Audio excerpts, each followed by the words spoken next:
इस कार्यक्रम के पुण्यार्चक हैं संस्कार सागर पंचपालियती इंदौर।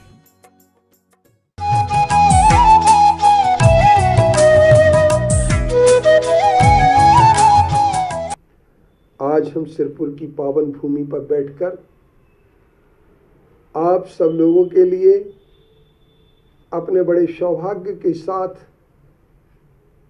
आह्वान देना चाहते हैं कि इस तीर्थ पर आपकी धैर्य, क्षमता और इसके साथ साथ आपकी साधना की परीक्षा होगी।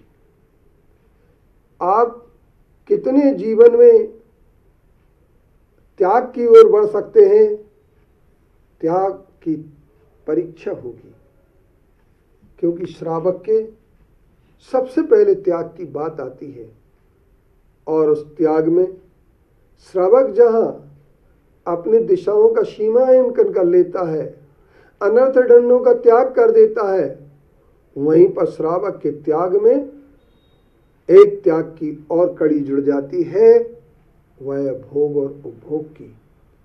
5 इंद्रिय के विषयों के भोग और उपभोग की सामग्री का जो परिसीमन कर दिया जाता है, जो सीमा निश्चित कर दी जाती है, उसे ही हमारे आचार्यों ने भोगोपभोग परिमाण व्रत कहा है। यह गुण व्रत के अंतर्गत गिना गया है। इस व्रत के अंतर्गत भोग की परिभाषा बताते हुए कहा गया है, भोग उसे कहते हैं जिसमें भोग करके जिसका पुनः भोगा जाए, उसे कहते हैं भोग, और उपभोग उसे कहते हैं जो इसका भोग करके परिहार कर दिया जाता है, वो भोग है, और जिसको भोग करके पुनः भोगा जाए वह उपभोग है। और भोग उपभोग के अंतर्गत असन और बसन, ये हमारी चीज़ें भोगोपभोग के अंतर्गत आती हैं। इनका परिसीमन किया जाए। भोजन, कपड़े, इन सब चीज़ों के लिए कैसे अपन रोकें। अब सबसे पहले भोजन का परिसीमन करने के पहले हमारे लिए सबसे पहले अभक्ष्य चीज़ों का त्याग करना पड़ेगा। अभक्ष्य का अर्थ यह है जो भक्षण करने योग्य नहीं है, वो अभक्ष्य है। जैसे हमें 3 चीज़ें सबसे पहले आती हैं, मद्य, मांस और मधु।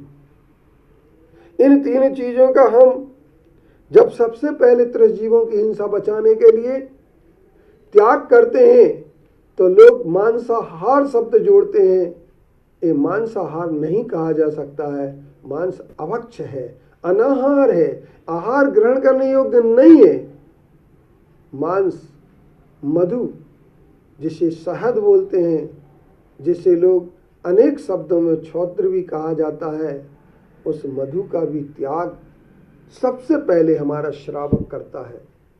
और मांस के उत्पादन सबसे पहले त्रसजीवों की हिंसा के कारण से ही होता है।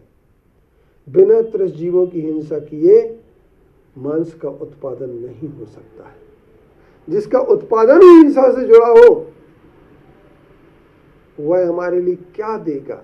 हमारे आचार्यों ने तो ये कहा है, जिस बर्तन में मांस का पाक क्रिया कर दी जाए, मांस को पका दिया जाए, वह बर्तन भी 6 महीने तक हमारे लिए छूने तक के काम का नहीं होता है।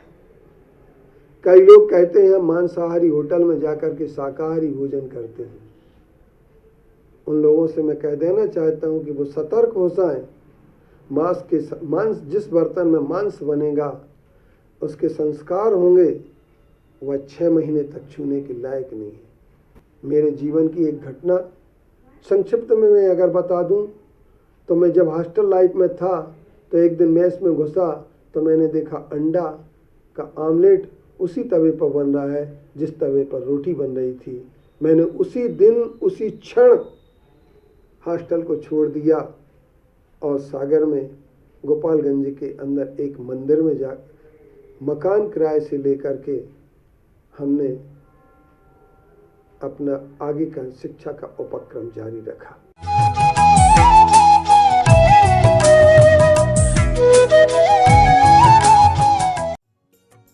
इस कार्यक्रम के पुण्यार्चक थे संस्कार सागर पंचपालियाती इंदौर।